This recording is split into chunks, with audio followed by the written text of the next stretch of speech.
Juga ada tak orang pernah mempersoalkan macam kenapa nak kena bayar untuk review? Mak tak pernah hadapi lagi tu. Cumanya dia orang mempersoalkan kenapa mahal macam tu.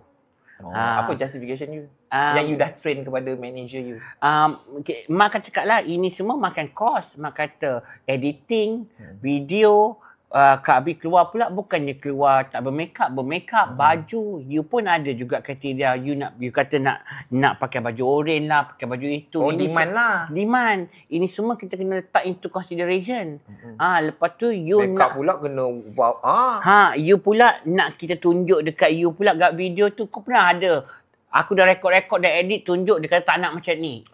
Rekod balik. Rekod balik. Kita macam ni lah. Dia cangkukkan mak betul-betul. Member deposit, member dah habiskan tau. Member tak boleh nak pulang tau. Dia macam ada satu kayu kat sini, duit kat depan ni. Macam ni lah kau. Ikut je aku nak. Aku kata la ilah suwe betul lah. Tapi benda-benda tu semua makna mendewasakan. Lepas tu aku tobat, aku belajar.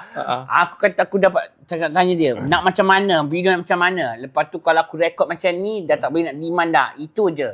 Kau jangan nak, mak akan bagi 2 kopi video. Dua benda berbeza lah. Maksudnya ini je pilihan yang kau ada. Kau jangan nak macam-macam cekadak. Produk tak clear lah. Nampak berbayang lah. Kan kadang-kadang glary kan, dia nak tegakkan sikit lah. Aku kata kau jangan banyak. Tapi masalahnya at the first place, dia nak kita as kita yang genuine kita tu. Yes.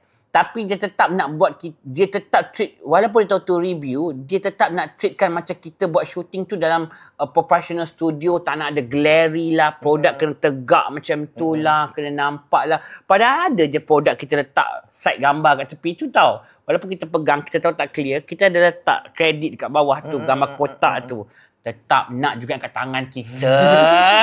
Tangan kita ni yang mahal, ya. Macam kau lawa betul.